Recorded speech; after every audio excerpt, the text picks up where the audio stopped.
Bonjour à tous et à toutes. Chacun de nous a, durant son existence, des passages à vide, comme on dit.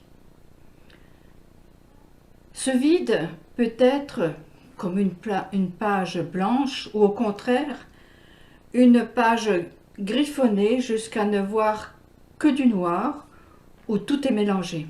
Dans les deux cas, la vie et ses multiples couleurs, ses chants et ses danses ont déserté la place. Ces moments sont en général mal vécus. Il est alors bon de se rappeler que même la nature a ses passages à vide. Le savoir dessert un peu l'étau de la solitude. Ce temps de somnolence est nécessaire à tout être vivant dont nous faisons partie, à moins d'être devenus des machines, corvéables à merci, jusqu'à ce qu'elles craquent. Elles sont alors estimées tout juste bonnes à être remplacées sans plus de pitié. Ce temps de repos nécessaire est comparable à la saison d'hiver.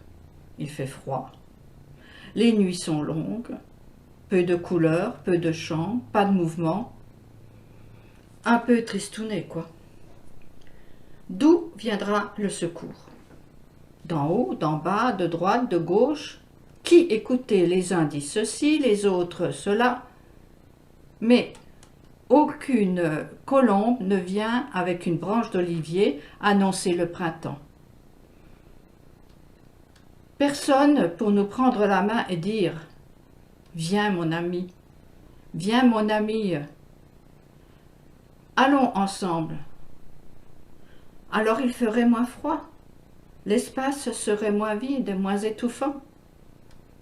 En désespoir de cause, pour avoir un semblant d'équilibre et ne plus entendre l'appel au retour vers soi, on met en route les machines.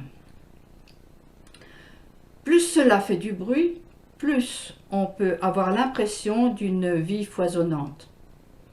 Quelle belle blague! Il suffit de penser aux boîtes de nuit, ou encore aux poudres précisément blanches qui enfument leur sujet.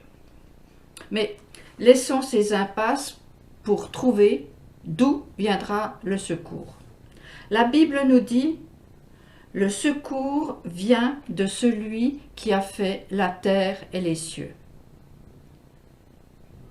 Libre à chacun de s'accrocher à ces paroles ou pas, à chacun sa route. Comme dirait Miguel de Cervantes dans Don Quichotte, il faut laisser le temps au temps. Les saisons ont chacune leur temps et c'est précisément celui qui a fait la terre et les cieux qui les a déterminés. Il faut du temps, laisser le temps faire son œuvre. Car ainsi avait parlé le Seigneur, le Dieu éternel, le Saint d'Israël, c'est la paix et la douceur qui seront votre salut, la quiétude et la confiance qui seront votre force. La force de la confiance et de la patience fait lever la pâte pour faire un bon pain. Tahar Bekri, poète tunisien, dit « La hauteur d'une parole ne réside pas dans la puissance de son cri, mais dans le silence qu'elle impose. » Ce qui ne fait que confirmer la leçon que Élie le prophète a apprise, lui qui a fait éclater son zèle face au comportement des enfants d'Israël. La voix reprit « Sors, tiens-toi sur la montagne pour attendre le Seigneur. » Et de fait, le Seigneur se manifesta. Devant lui, un vent intense et violent, entrouvant les monts et brisant les rochers. Mais dans ce vent n'était point le Seigneur. Après le vent, une forte secousse. Le Seigneur n'y était pas encore. Après la secousse, un feu. Le Seigneur n'était point dans le feu. Puis, après le feu, un doux et subtil murmure. C'est dans ce murmure que lui a été indiqué le chemin que le prophète devait prendre. Job a fait à peu près la même expérience. Après toute une série de questions auxquelles il ne pouvait répondre raisonnablement, il dit « Oui, je me suis exprimé sur ce que je ne comprenais pas, sur des choses trop merveilleuses pour moi que je ne connaissais pas. » Après quoi, le secours est arrivé. Il a guéri et retrouvé tous ses biens. À chaque fois que ces temps cycliques naturels arrivent dans nos vies, en général, c'est ressenti comme veille de fin du monde. Ce sont comme des montagnes infranchissables qui se dressent. Alors l'avenir semble bien compromis. Pire, un vide, noir ou blanc, prend tout l'espace. Mais cela ne restera pas longtemps silencieux. Les chiens vont se mettre à hurler. Les bêtes sauvages sortiront pour faire ripaille, et les enchanteurs de tout poil joueront de la flûte pour emmener le troupeau vers les précipices. Quel vacarme! La Torah nous dit « Lève les yeux ». D'où me viendra le secours? Comme le disait récemment un de mes amis, il faut résister. À l'exemple de ces hommes, femmes et enfants qui, il n'y a pas si longtemps, pour contrecarrer les hurlements, les démonstrations de force et d'intimidation des nazis, ont agi dans le plus grand silence.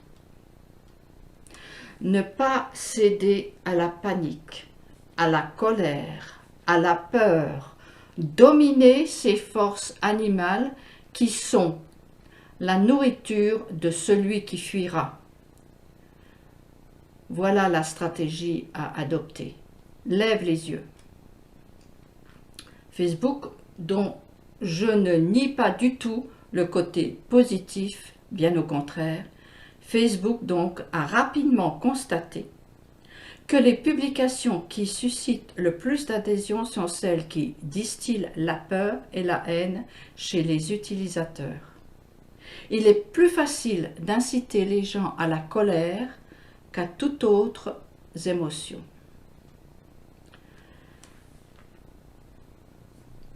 En suivant à la trace Élie dans sa marche, nous rencontrons une femme dont on ne dit même pas le nom.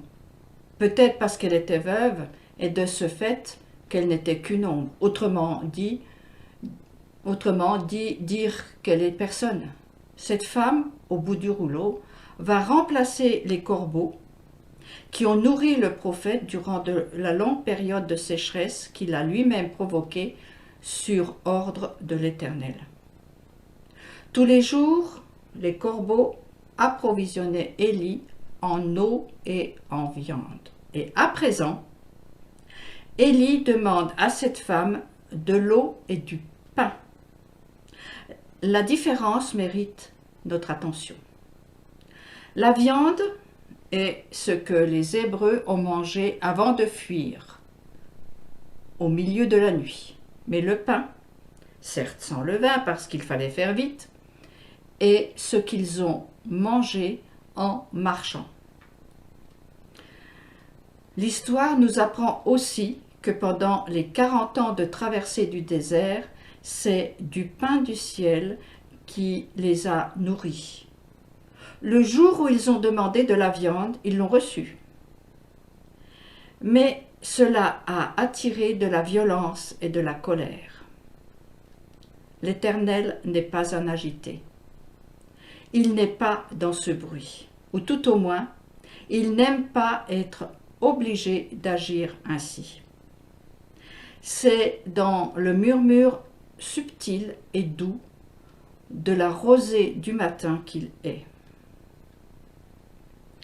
Ainsi, pour entendre cette voix, il est primordial d'être calme et tranquille. Il est nécessaire d'être maître de ses animaux intérieurs et, pour y arriver, le meilleur remède est de manger le pain du ciel qui est la Torah, également comparé à de l'eau. Cette parole est une parole d'éternité. S'en nourrir, c'est vouloir sortir du cycle naturel animal. Petit détail qui vaut son pesant d'or, c'est à une femme que le prophète demande cette nourriture.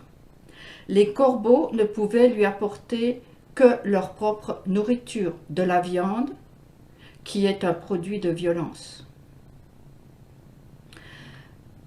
Le sage sait que la nourriture venue de la terre retournera à la terre. Aussi, pour pouvoir s'élever, il nourrit son âme du pain du ciel. Il le ramasse chaque matin, comme les Hébreux ramassaient la manne tombée à l'aurore dans le désert. Ainsi, en levant les yeux, le sage pourra voir le secours à l'horizon, comme un petit nuage chargé de la bénédiction. L'insensé croit qu'il est immortel, que rien ne peut lui arriver, que ce sera toujours le temps des récoltes. Il place sa confiance dans sa nature, dans sa bonne étoile et dans son intelligence. Il est comme la cigale de la fable de La Fontaine. Lorsque l'hiver sera là, d'où lui viendra le secours? Où trouvera-t-il la force de résister?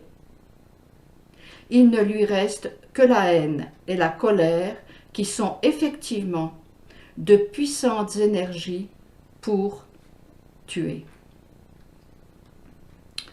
Pharaon a dû apprendre d'un vil prisonnier appelé Joseph comment agir avec sagesse devant ces saisons qui échappaient à son pouvoir.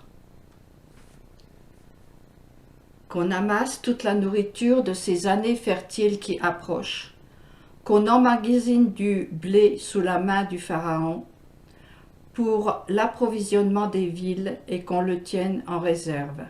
Ces provisions seront une ressource pour le pays lors des 7 années de disette qui surviendront en Égypte afin que ce pays ne périsse pas par la famine.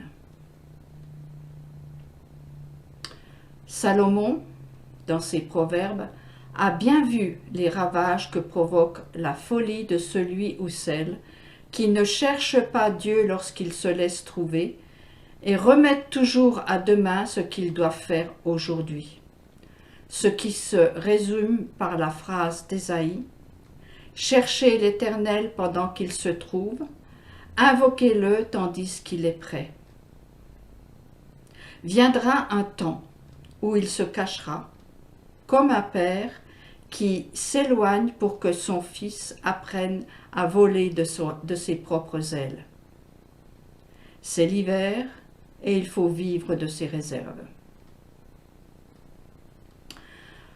Tout ceci est le début d'une réponse à ma question.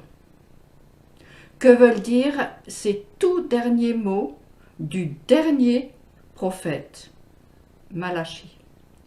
Or, je vous enverrai Élie le prophète avant qu'arrive le jour de l'Éternel, jour grand et redoutable. Lui ramènera le cœur des pères à leurs enfants et le cœur des enfants à leurs pères, de peur que je n'intervienne et frappe ce pays d'anathème. Ce sera le sujet de ma prochaine vidéo avec l'aide de Hachem.